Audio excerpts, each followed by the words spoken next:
Welcome everybody to the next edition of WrestleMania Best to Worst, where today I will be covering the World Heavyweight Championship matches that occurred in WrestleMania's history.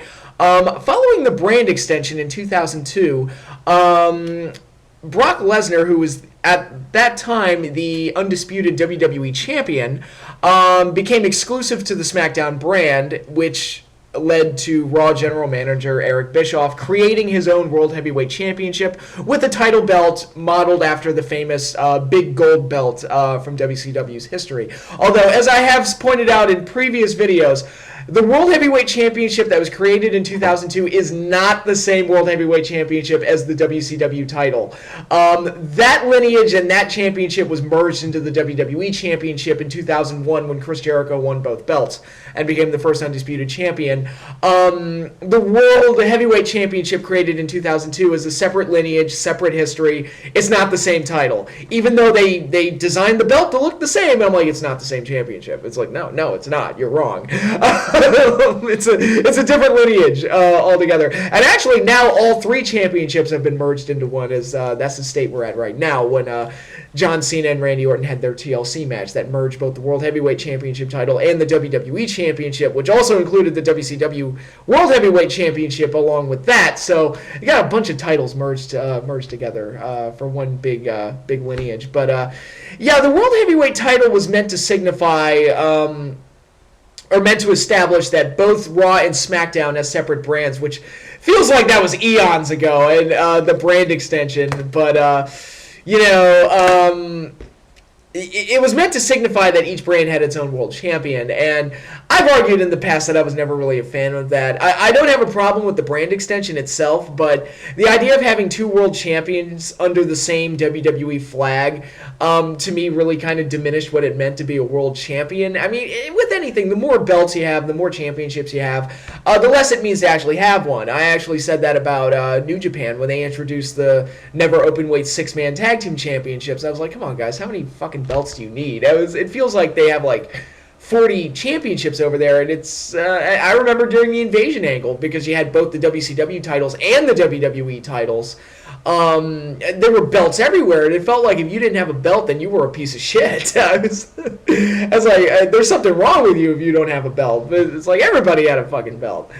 It was so that was one of my main problems with having two separate world titles. And I think now that we're back to having just one world title, I think it does mean a lot more to get those main event spots and to get those world title shots. It actually means something, because there were far too many situations over the years. It's like, oh, I didn't win the Royal Rumble. I can just earn the title shot in February.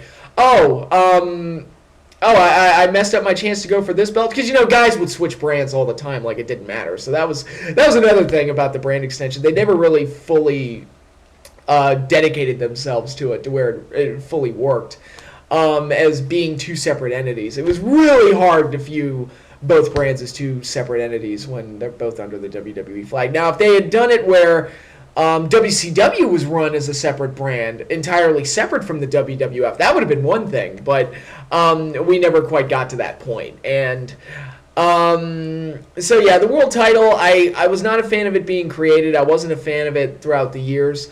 Because you always got to a point where one world title mattered more than the other one. And you never got to a point where both of them felt truly significant. Probably the closest was WrestleMania 20. Around that period was when both titles felt like they mattered. But for the most part, it was it felt like, especially at WrestleMania, which I'll cover it here, it felt like you had one Supremo world title match and then one that kind of didn't matter, and that happened a lot, especially in the later years as time wore on. Now, the list I'm dealing with here will cover only the World Heavyweight Championship matches that occurred from WrestleMania 19, which had the first World Heavyweight title match, and WrestleMania 29, which had the last one. This list will not include any of the WWE World Heavyweight Championship matches or undisputed title matches. So Jericho and Triple H at 18 doesn't count. I counted that as a main event. I counted that as a WWE Championship match, but I didn't count it as a World Heavyweight title match. And also, like, the Triple Threat at 30, that match, I counted that as a WWE Championship match, not as a World Heavyweight title match, because the belts had already been unified at that point anyway, so it didn't really matter. But, yeah, so we have 11 matches to work with, much shorter than my opening match list video, but with that, got my book, let's get started. Okay, starting with the best, number 1. To the surprise of absolutely no one, it is one of the best matches in WrestleMania's history, one of the best main events in WrestleMania's history, and the match that none of us are supposed to remember. And if WWE had their way, none of us would ever remember this match. WrestleMania 20's main event, World Heavyweight Champion Triple H defending against Shawn Michaels and the redacted Wolverine Chris Benoit. And let me start off by saying I think it's hilarious watching these matches on the WWE Network. Each pay-per-view has like match breaks and little pointers to where you can click to and tell you where the matches are that you want to watch. Except for the Chris Benoit matches, those have no markers, which I find hilarious. And so you'll see like these like a bunch of dots along the line of the status line of the video, and then there'll be like a big gap, and I'm like, oh, that must be where the Benoit match is. It's actually really funny, but I guess I'll talk about the elephant in the room, the whole Chris Benoit family tragedy that occurred just 3 years after this event took place, and it's a very sad situation, very tragic situation, the biggest tragedy to ever happen to the sport of professional wrestling. Just a big black eye on not only Chris Benoit's career, but to the art form as a whole. I mean, it just was like the media shitstorm that happened after that took place was unparalleled to anything that had ever happened in pro wrestling. And pro wrestling is no stranger to scandals or tragedy, but this one was a whole nother level. I've made my thoughts perfectly clear, about Chris Benoit. I lost a lot of respect for him, obviously, when that happened. People have said it's like, oh, it was the stuff he was on, or oh, it was all the concussions he got, and the health and everything. And I'm like, yeah, those are explanations. It's not an excuse. To me, there is no excuse for that type of behavior. And thankfully, the WWE has tried to mold itself in a way to where we can hopefully prevent that type of stuff from happening in the future, and prevent, really take care of the boys, and even I would hope provide you see what they do with guys like Scott Hall and with rehab and all that stuff, but. It's the unfortunate side effect of the trilogy, or the tragedy, I'm sorry. The unfortunate side effect of that is that it makes great matches like this, and it kind of puts a dark cloud over them where there shouldn't really be a dark cloud. For whatever I say about Chris Benoit personally and whatever, I mean, he was one of the best pro wrestlers that ever existed. I mean, I made the comment prior to 2007. If you had asked every wrestling fan on the planet who their top 10 favorite wrestlers were, I guarantee you Chris Benoit is the one guy that would have been on everybody's list. Because it was impossible not to like him. He was just so good at what he did, and such a cool athlete, and just a badass. It was impossible not to like the guy. And it actually made for a great setup here at WrestleMania 20, where here he is. He won the Royal Rumble in 2004, starting at number 1 and going all the way through. Only him, Rey Mysterio was number 2, but that's basically the same as starting number 1. Him, Mysterio, Vince McMahon, which barely counts considering how that Rumble was booked, and Shawn Michaels in '95 are the only ones to ever do that. Start from the beginning and then work all the way through and win the Rumble. And so he was great setup there. And here he is. He's going up against Triple H, who dominated the Raw main event scene through all of 2003, to the annoyance of many fans at the time. I mean, the Triple H hate was really strong back then. Some of it justified, which I guess I'll cover in some of the matches here. But, great setup. You got Triple H, who was this unbeatable world champion. Then you got Shawn Michaels, who's the legend that returned and was actually feuding with Triple H at that point. Now, I'll elaborate more on the Triple H feud as I talk about the Shawn Michaels aspect of WrestleMania matches and the Triple H aspect of WrestleMania matches. But Benoit was kind of he was the immediate underdog in this whole thing, so it was impossible not to root for him in this match. And the MSG crowd, they were totally on his side, like completely. And it gave you a hero and it gave you a babyface, and the match and the story kind of complemented that idea. It's like, we want Benoit to win this match. When Triple H and Shawn Michaels suplexed him through the table and started working the match by themselves, it was like, the crowd was like on the edge of their seat, like, we want Benoit to get back in there and get back into the match. And yeah, with all the components, the story components, and all the creative action that was in there, and some of it was kind of sick, like Shawn Michaels super kicking Benoit to break up a sharpshooter, and some of it was just very simple stuff that was creative, like Shawn almost tapping to the crossface, but Triple H grabbing his arm to prevent him from tapping. I talked about the superplex through the table and some of the counters, like the way Benoit dumped Shawn out of the ring to avoid the super kick, and the way he countered the pedigree into the crippler crossface. Great action and stuff, and again, with that, the main event level, the WrestleMania main event level spotlight on it, the storyline components, the guys involved, some of the creativity. For me personally, it's the best triple threat match of all time. It's my personal favorite triple threat match ever. And I'm not a huge fan of triple threat matches. I'm not a huge fan of multi-man matches, because I prefer mano-a-mano, put two guys in there, let's see who's the best. And if you throw a third and a fourth and a fifth and a sixth person in there, it kind of becomes a free-for-all pinball show, and you kind of lose sight of the competition, and it becomes more about the spots. But this one, I thought captured a story very well. It was very satisfying, with Benoit getting the tap-out victory over Triple H via the crossface. And you got that great celebration at the end with Eddie and Benoit, although Eddie passed away about a year and a half after this. And Eddie was the WWE champion, so you had the two guys. This was, and I referenced it earlier, this was probably the one time it really felt awesome to have two world champions, because it was like, wow, Eddie and Benoit are the two champs.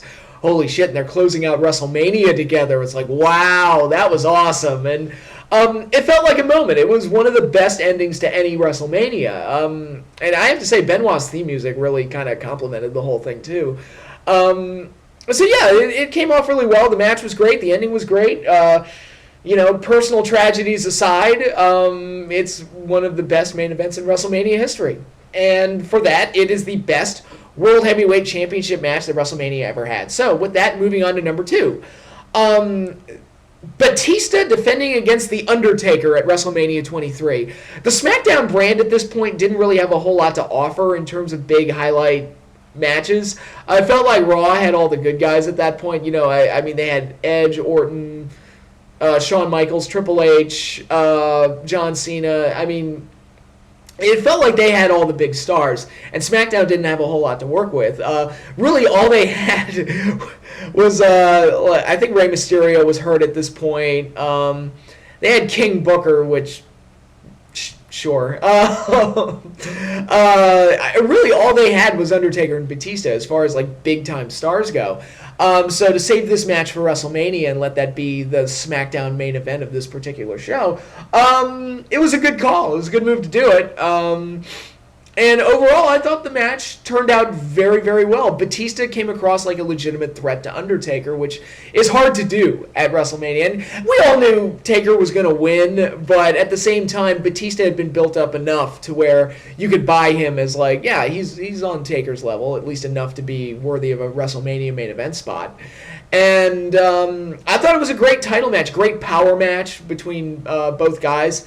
Batista in particular, I mean, he was he overpowered Undertaker so many times in this match. Again, highlighting is like, wow, this guy's a threat, and it was good stuff. But Undertaker got the inevitable victory with the Tombstone Piledriver, to the surprise of no one.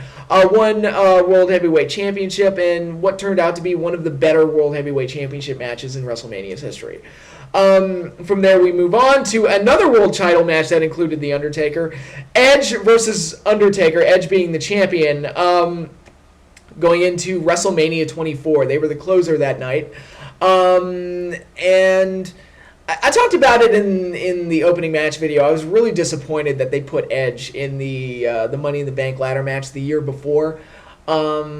And if they did put him in the if they did put him in the Money in the Bank match, he should have won that match, because they needed to be conscious of, like, look, Edge is unbeaten at WrestleMania. Can we, like, preserve that? And they even mentioned it here in this match on commentary. Michael Cole talked about it. He was like, yeah, Edge is unbeaten at WrestleMania. I'm like, oh, I'm sorry, did he not? I'm pretty sure he was in that Money in the Bank match that he was senselessly put into last year.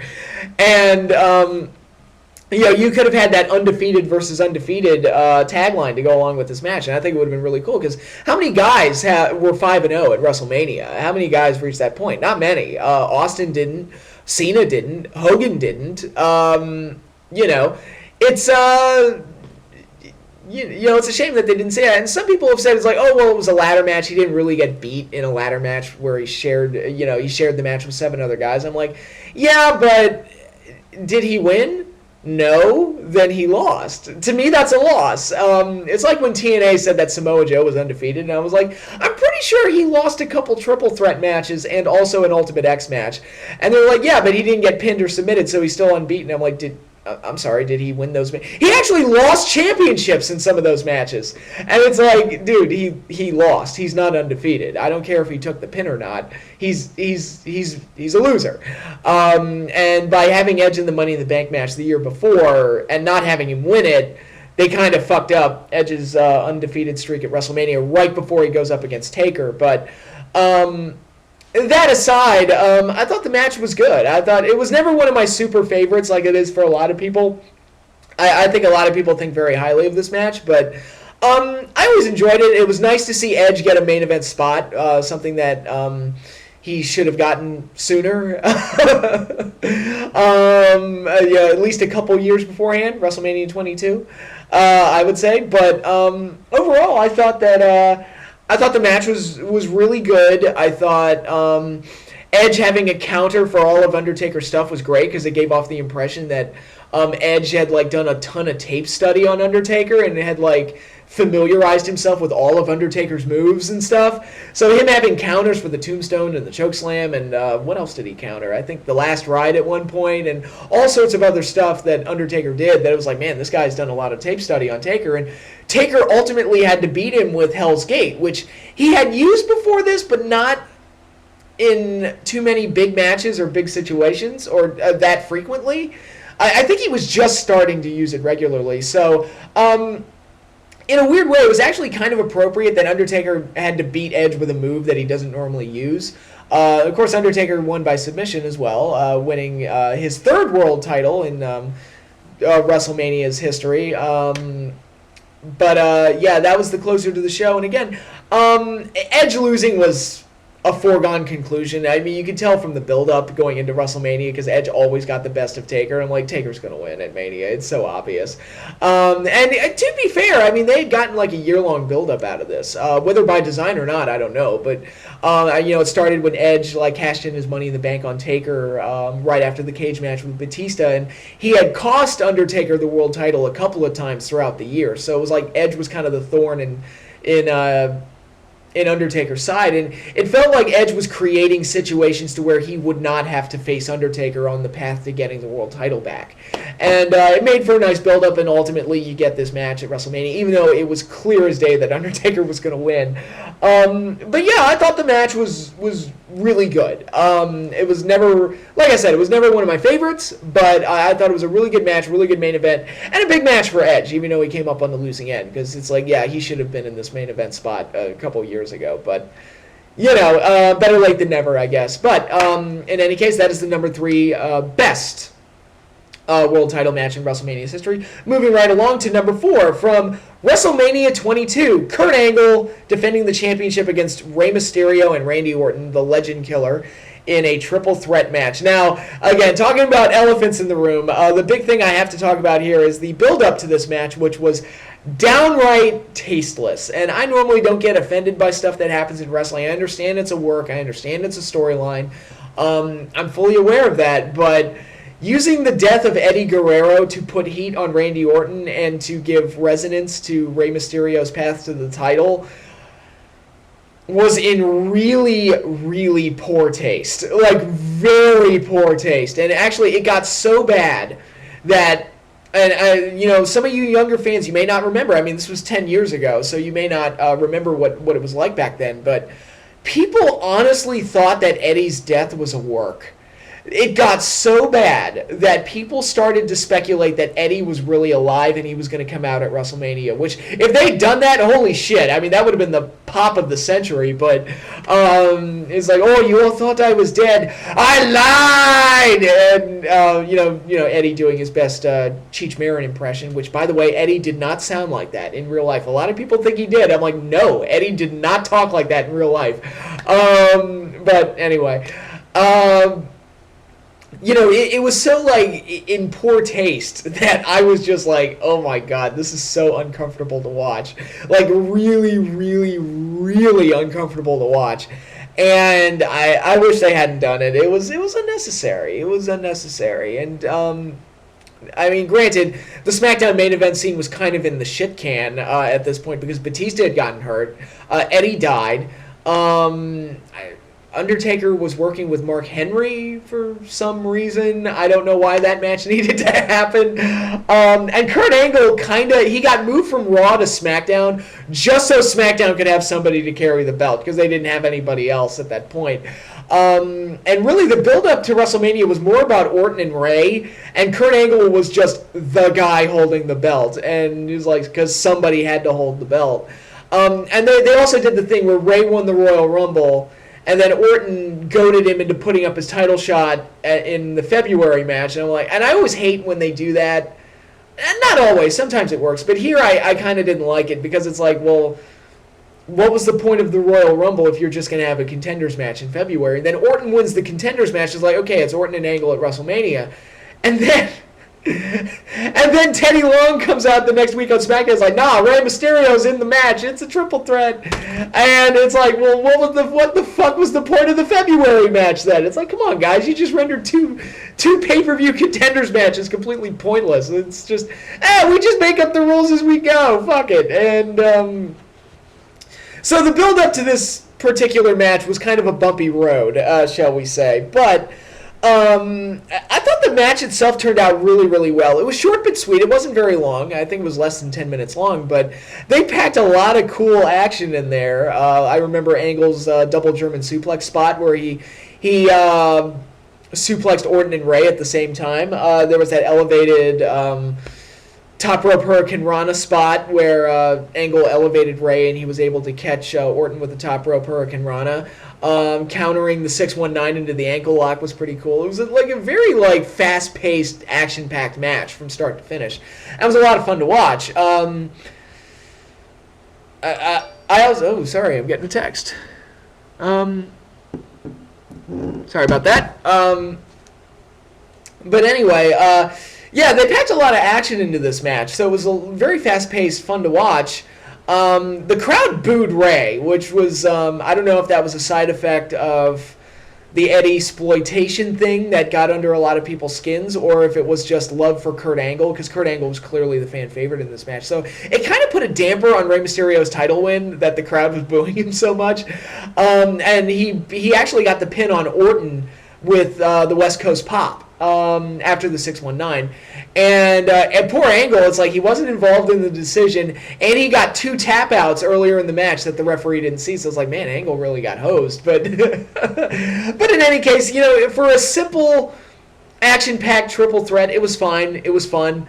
And Rey Mysterio's title win was kind of a nice moment, even if the fans were booing him a little bit. And even though the build-up to get to that point was uncomfortable as fuck.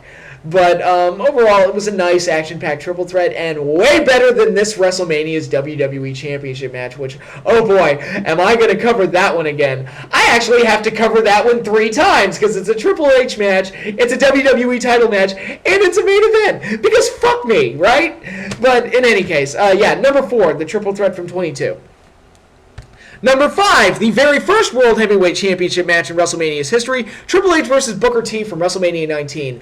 Now, this show was loaded with main events. You had Shawn Michaels making his WrestleMania return against Chris Jericho. You had Hulk Hogan versus Vince McMahon, 20 years in the making. You had Rock and Austin in the final encounter. You had Angle and Lesnar for the WWE title. Main events galore on this show, and actually the World Heavyweight Championship match, Triple H and Booker T, felt like the smallest of the main events. It felt like this one was just on here just to have a world title match. Triple H had already beaten Kane. He'd already beaten pretty much everybody on the Raw roster at that point. He had beaten Rob Van Dam, which this probably should have been Rob Van Dam's spot, considering how over he got and how popular he was. This probably should have been Triple H versus RVD at WrestleMania. And, of course, Rob Van Dam was working on the pre-show of this particular WrestleMania, so go figure. But, so this match didn't really feel like it was that big of a deal, is what I'm trying to say here. And, of course, Triple H, in his never-ending quest to go over everybody that worked for WCW. I mean, he had just gotten done with Scott Steiner with some of the worst matches ever, particularly the Royal Rumble match. He beat him. He beat Goldberg later in the year. He beat Kevin Nash. He beat Sting at WrestleMania years later because that needed to happen. DDP is the only one I don't think he beat. DDP somehow escaped. Of all the jobs that DDP did when he was around, Triple H and him never crossed paths, which is probably for the best. But, it just felt like Booker was there to lose. Booker had beaten him in some non-title matches prior to WrestleMania, which again just made me think he's gonna lose. He's gonna lose because it's the reverse thinking that they always do. It's like, oh, we'll have him win a bunch of times on TV, so people will think that he's gonna win, but really he's gonna lose, and that's pretty much how it played out. The build up to this one, again, got a little uncomfortable with Triple H making it kind of a racial thing with Booker T's past as a jailbird and. Like a street thug, and and Jerry Lawler's commentary during this match got very uncomfortable at points. It's like, man, they're not pulling too many punches here with the race angle, but it wasn't as bad as like Katie Vick was, and it's like, I swear to God, like Triple H for a while there got to be the king of awkward storylines, and by the time Katie Vick was over and done with, I was like, I never want to hear Triple H say the word semen ever again. But in any case, the match itself was solid. It was a perfectly solid match. They pulled a few tricks out of the bag that neither guy had really done either before or hadn't done in a while. Booker broke out the Harlem Hangover, which was cool to see. Triple H broke out this unique version of the Indian Deathlock, which was great. It was like, oh, he's using something different. Awesome. And JR kind of marked out for it on commentary. It was like, it's always great to see things like that, where guys aren't just pigeonholed into doing the same exact things every single match. And Triple H actually it added something to his repertoire that he didn't. I don't think I ever saw him use it again, but he used it to attack Booker T's leg, which. Again, I like it when the injury the body part that's being worked over throughout the match plays some kind of a role in the finish, because that kind of completes the story. It's like, oh, the injury somehow impacted the finish. And so many times I'll see it where the injury will have no bearing on the finish. I was like, well, what was the point of the injury angle throughout the match, And here, Triple H was working over Booker's leg the entire match, and by the end, Booker was unable to hit the scissors kick for the win because his leg gave out on him, and then Triple H hit the pedigree, got the win, 1, 2, 3, retained the title to the surprise of nobody, but overall it was one of Triple H's better matches in 2003, because he was on a string there for a while where he had some of the worst matches of his career. Some people could say it's like, well, it's the guys he was working with. He was working with Scott Steiner. He was working with Kevin Nash. He was working with Goldberg and all these other guys. And it's like, yeah, but for a guy that claims to be one of the best in the business and of a Shawn Michaels caliber talent, Shawn Michaels could have probably gotten good matches out of those guys. Triple H didn't. I'm just saying, that's the thing. The thing that happened. Also, Samoa Joe actually had some fairly solid matches with Scott Steiner years later in TNA. So it's like, what happened there? So I just gotta point that out. But overall, I thought it was a nice match. For a match that I was not convinced that the title was going to change hands, and didn't have the greatest build-up in the world, and was kind of overshadowed by a bunch of the other matches on the card. It actually turned out to be pretty solid, and was a nice, solid title match. Next up, number 6, Triple H versus Batista, the main event to WrestleMania 21. this revolved around the Evolution split with Batista leaving the group and ultimately deciding to go up against Triple H at WrestleMania after he'd won the Royal Rumble in 2005. And this started Batista's big main event run as the one of the big stars to emerge during this period. And actually, Batista kind of wound up becoming like the answer to John Cena in a weird way, where on Raw you had Cena, who was this uncool, kid-friendly doofus that the adult males did not like. And then on SmackDown you had this cool badass like Batista who beat the shit out of people and he was kind of cool. I mean, yeah, you can sit there and say he was a limited worker or whatever, but it's like, yeah, no, Batista, this guy's fucking cool. He breaks people's faces and shit. He's fucking awesome. So Batista was like a cooler guy to get behind. And actually, I remember thinking at the time during the build-up for this that Batista might get exposed a little bit in this match, and he kind of did because he had to sell for most of the match. And sell a back injury that, again, had no bearing on the finish, so it didn't really matter. I mean, he was still able to hit the Batista bomb. He was still able to do a bunch of power moves to Triple H, so him having to sell a back injury didn't really amount to anything. But Batista is not exactly the best seller on the planet either, so I probably wouldn't have worked the story of the match around him having to sell.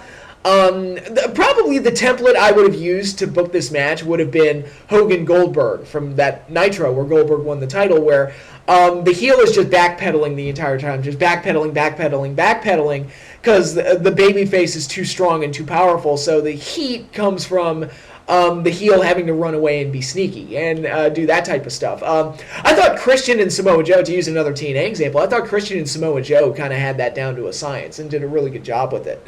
That was in 2007. But that style of... that probably would have benefited this match and worked better that way. But they did some things here that made Batista look strong and powerful, like him breaking out of the grip of the pedigree, which was actually pretty cool. Batista won the title, which I was fine with. And overall, it was not the most remarkable match in the world, but Triple H has had far worse at WrestleMania. Oh boy, am I going to get to that when I cover the Triple H matches. But... it wasn't a disaster either. It had its problems, but again, wasn't the worst thing ever. It was okay. It was perfectly okay.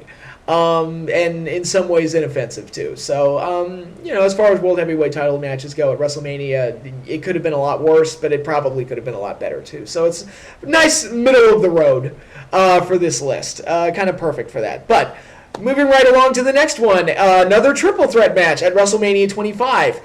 Edge defending against Big Show and John Cena.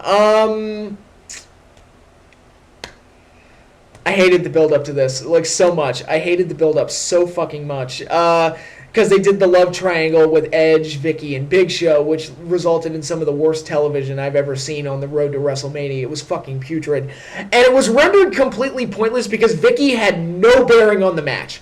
There was no drama played out of who Vicky was going to side with, or she had no bearing on who ultimately won the match, and Cena just won anyway, so there was absolutely no point to do that because it had no bearing on the match. And that type of shit pisses me off. It's like, you did this horrible angle, and it meant nothing during the match. Vicky did almost nothing. She got knocked off the apron, that was about it, and there was like, oh, who's she going to side with?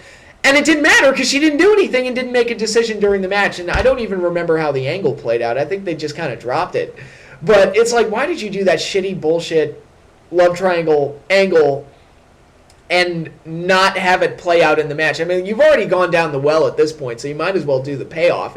And the fact there was no payoff to it just made me hate it even more. It's like, I'm so glad I was subjected to such shitty television for so long, and then it amounted to absolutely nothing. But, okay, you also got John Cena's entrance, the Army of Cenas, which I guess was kind of a callback to the Army of Stings from that one episode of Nitro. The difference is when Sting did it, it was awesome. When Cena does it, it makes me go, oh my god, he's multiplying, dear god. And also enhances the theory that he was cloned in a lab somewhere by Vince McMahon, and that would answer so many questions about John Cena.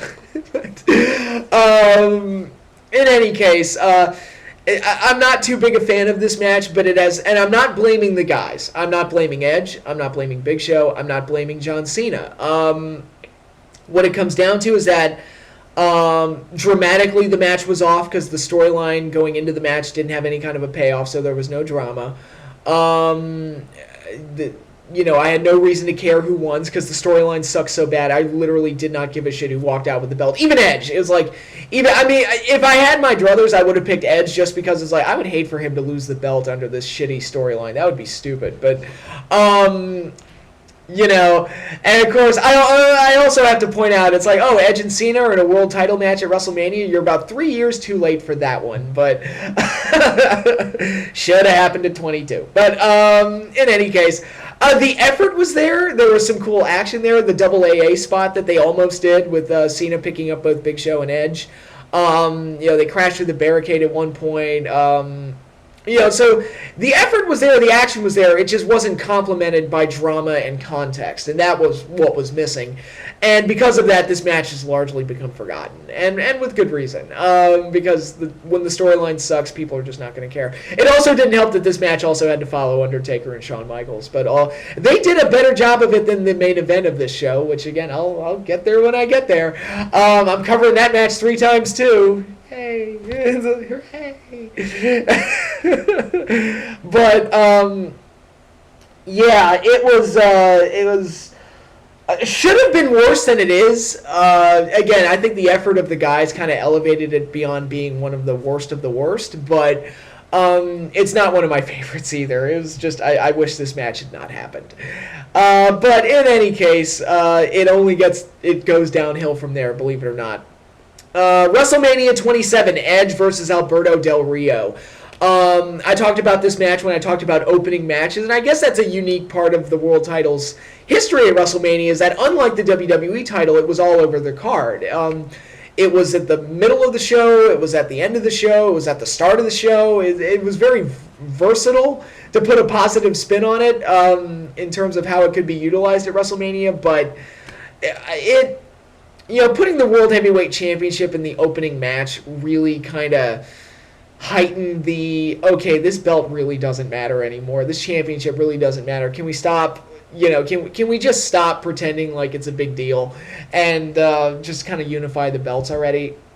And it really diminished its status. I felt like putting it at the opening match really diminished its status as like a main event worthy championship. And actually WrestleMania 24 was the last time that the World Heavyweight title main evented at WrestleMania. So you had 5 more WrestleManias after that where it was just kind of treated like either a mid-card thing, or for the most part, not entirely, but it was treated largely as not as important as the WWE title, and then by the end it was treated like it just didn't fucking matter. And this was the start of it, like, oh my god, this belt really doesn't matter anymore. And I already talked about how it was sad that this was Edge's last match, how this was a poor way to utilize him on his way out. Of course, they didn't know it was going to be his last match, but still, that just makes it all the more unfortunate. It was a waste of the Royal Rumble. Del Rio won the 40-man Rumble and was booked like shit on the way to this particular match, and then ultimately didn't win the title. So it was like, what was the point of him winning? What was the point of him winning just so you could build him up like shit and then not have him win at WrestleMania? It's like, okay, sure. But again, the effort was there, the action is there. It just, the context and the drama just aren't there, and that's the problem. And if this were an Intercontinental title match, it would be perfectly fine. But the fact that it's a world title match, and I'm supposed to think of this as a main event, no. Just no. All of the no's. And it failed in that aspect. Of course, as I mentioned in the previous video, Edge won this match via the spear, retained the championship, and then never wrestled again, which was unfortunate. But moving right along from there, from WrestleMania 26, Chris Jericho defending against Edge. I'm going to choose my words carefully here because I think I'm going to catch heat for ranking it this low. I've got it ranked 9th out of 11th, so I think I'm going to catch heat. But this match should have been much better than it is. The disappointment factor definitely plays a lot into this. It's not that the match is bad. It is so painfully ordinary. Like, when I hear Chris Jericho and Edge at WrestleMania for the world title, I'm like, oh man, they're going to tear it down. They're going to tear it the fuck down, and this is going to be sweet as fuck. And they ended up having the most bland, ordinary match I think I've ever seen for the world title. at WrestleMania. It was just like, it was so bland, I thought I was going to puke vanilla. It was just unremarkable. It was so unremarkable for a match between two guys that I really like and really respect.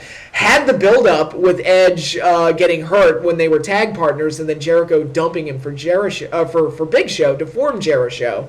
Which is why I felt that the match these two had at WrestleMania should have been for the tag titles. It should have been Jericho versus Edge and Christian, but they didn't do that because DX needed to win the belts for some reason, because fuck you, that's why. What did the tag titles do on the show? Oh, yeah, they opened up in that pointless match with Miz and Big Show and R-Truth and John Morrison. But, yeah, yay. But, in any case, I still thought, even though they'd screwed up the whole tag team angle, I thought they could make this match really good. Edge returned at the Royal Rumble, won the Rumble, the 2010 Rumble, and I was like, yeah, here we go. It's going to be Edge and Jericho. It's going to be sweet. And how did they build this match up? Spear, spear, spear, spear, spear, spear, spear, spear, spear, spear, spear, spear, spear, spear, spear. Oh, by the way, also spear, spear, and spear, spear, spear, spear, spear, spear, spear, spear, spear, spear, spear, spear, spear, spear, spear, spear. Spear plus spear equals spear, spear, spear, and spear, spear, spear, spear, spear to the 12th power, spear, spear, spear, and go spear yourself. That was the build-up to this match, basically. It's like they wanted to get one fucking word over, and it was fucking spear. And it's times like this where I realize how shitty WWE books their babyfaces from time to time, because the idea of Edge being a babyface is a great idea. Not under the WWE system, though. They fucked it up, and they made Edge kind of lame as a babyface. I love the idea of Edge as a babyface, but it just didn't work out in this case. So, yeah, a babyface, he was kind of an idiot that can only say one word. And, it was a finisher that, I've said it before, I never liked Edge having the spear as a finisher because he's not really built for it. Rhino, yes. Goldberg, yes. Roman Reigns, even, yes. I mean, Edge, it looks like Shawn Michaels trying to do a spear, and it's like, that's adorable, but no. Charlotte's spear looked better than Edge's. It's like, come on, man. And of course, Charlotte's also so much taller than most of the other girls she works with that it's like, yeah, it kind of does look like she's sawing them in half. But, so they tried so desperately to get over a move that I don't think works for Edge that's like, oh, man, no. And like I said, the match itself was just painfully boring. Not boring, just ordinary, just unremarkable. They worked over Edge's Achilles heel, which was the injury he suffered the year before. And they tried to weave that into the story, but it ultimately, again, had no bearing on the finish. So why did that even happen? It's just Edge got beat with the weakest belt shot I think I've ever seen in a match. A weak belt shot, which was followed up with the code breaker, and then Jericho just got the win and retained the title. And then Edge speared him through a table post-match just to kind of, make up for the fact that he had lost. But, it's just an unremarkable match. It was just, I don't even know what else to say about it for a match that I thought was going to be really, really good. And I got to be honest here, Cena Batista for the WWE title on this same show was the better match. I'm sorry, it was. I'm not saying that match is a masterpiece by any stretch of the imagination, but it was better than this one. It was more memorable even, and actually had better storyline payoffs in a way. Had better payoffs than this match did. It was just disappointing and lackluster. I think that's the word for it, is lackluster. It didn't work. The match just didn't work. Overall, it's a shame because the disappointment factor also comes into play here too, because I expected a lot more of this match. Like, looking at this list, and you look at these matches on paper, I mean, Jericho and Edge should be like number 2 or 3 on this list, and it's not, and it's unfortunate. It really is unfortunate, but anyway, it's sadly not the worst, which we're coming to that. Next up, number 10, Alberto Del Rio defending the title against Jack Swagger at WrestleMania 29. It was not the opening match like the world title had been the 2 years before. It was not, they didn't do anything stupid or anything. It's just, this was the point where I had just completely given up on the world title, though, meaning anything. I'm like, guys, can we just unify the fucking belts already? The fact that Jack Swagger is back in the world title picture, and granted, with the Tea Party angle with Zeb Coulter, which actually had some relevance and actually there's a nugget of a good idea in there, but we'd already been down the road with Jack Swagger, and I'm like, no, and not at WrestleMania. When you look at this WrestleMania card, you had Rock and Cena 2, you had Punk and Taker, you had Lesnar and Triple H, and then you had this match, which was supposed to be a main event, grouped in with those. And I think by this point people had stopped grouping in the world title matches with the main events. I think the damage had been done after 27 and 28, and then by the time you got to this match, it was like, yeah, we don't care anymore. It's the world fucking title. Who cares? Alberto Del Rio is a babyface. Worked briefly when they first did it, but as time wore on, he just became a smiling idiot, and it's like, whatever. And actually, I was in the crowd for this particular WrestleMania, and we didn't care. Like, we just flat out didn't care about this match, and the crowd started chanting, "We want Ziggler," because they wanted Ziggler to cash in his Money in the Bank, and they should have done that at this match. The fact that they saved it the next night on Raw was like a huge missed opportunity, I thought, because one of my knocks on this WrestleMania as a whole is that nothing happened. I mean, this is probably the one WrestleMania where absolutely nothing happened. Triple H is still awesome. Undertaker's still awesome. Cena's still awesome. There were no major title changes. I mean, Cena beat Rock for the belt, but we all knew that was happening, so that wasn't even really a big deal. And like nothing fucking happened. It was just the show about nothing. It was just the status quo of Mania. And they had a chance to have Dolph Ziggler cash in the Money in the Bank here, and they didn't take it. And the end result was a forgettable situation, a forgettable match that just makes me shrug my shoulders and go, eh. I mean, it wasn't terrible. It wasn't the worst match ever. Just completely unimportant and unremarkable, which is what the world title had become at this point, which was really sad. But it was not the worst. Number 11 out of 11, the very worst World Heavyweight Championship match in WrestleMania history. Say it with me. Daniel Bryan defending against Sheamus in the opening match of WrestleMania 28. So it's the worst match, 2 lists in a row. What are the odds? It's almost like I planned it that way. This match, I mean, this, oh boy. I already talked about how it failed as an opening match and how it got the show off to a really bad start and pissed people off and did all sorts of things. But as far as how it damaged the world title, again, as far as build-up goes, I could not tell you what they did in this build-up. It was just, I know Sheamus won the Royal Rumble, which was a move I completely disagreed with, and Daniel Bryan won the world title via Money in the Bank cash-in, and I was kind of like, yeah, I mean, I like Daniel Bryan, and we all like Daniel Bryan. I'm not saying anything bad about him, but they'd never really gotten him to a point where he could credibly be a world champion. Not at this point, but here's the point I made. And I remember making this point in one of my earlier videos. It's like, look, you can say Daniel Bryan's not main event worthy or whatever, because there's always those dissenters that say, oh, he's too small and whatever, blah, blah, blah. And I made the point, it's like, all right, maybe he can't be the main event world champion, but he can win this fucking world title. I mean, this is basically the new Intercontinental title at this point. It's like, can we stop pretending that it's a main event belt? I mean, come on, you're telling me that Daniel Bryan's not good enough for this thing? He's almost too good for this thing at this point. But they didn't really, aside from giving him AJ, which I don't even remember how that came about, aside from giving him AJ as a girlfriend and the yes chance, I couldn't tell you anything that they did with Daniel Bryan in the build-up. He was just 2 guys that were having a match at WrestleMania. And again, I think the internet marks and the IWC, they were so infatuated with Daniel Bryan that they were like, yeah, Daniel Bryan's in a main event at WrestleMania. I'm like, and I was kind of the lone asshole that was saying, it's not a main event. And it's like, no, it's got the world title. It's a main event. Daniel Bryan's in the main event. I'm like, it's not a main event. Yeah, but it's a world title match. It could close WrestleMania. I'm like, it would be a huge mistake if this match closed WrestleMania because nobody gives a shit. Like, okay, the internet fans who love Daniel Bryan, they give a shit. You're the only ones that care because nobody bought into Sheamus as a babyface and nobody...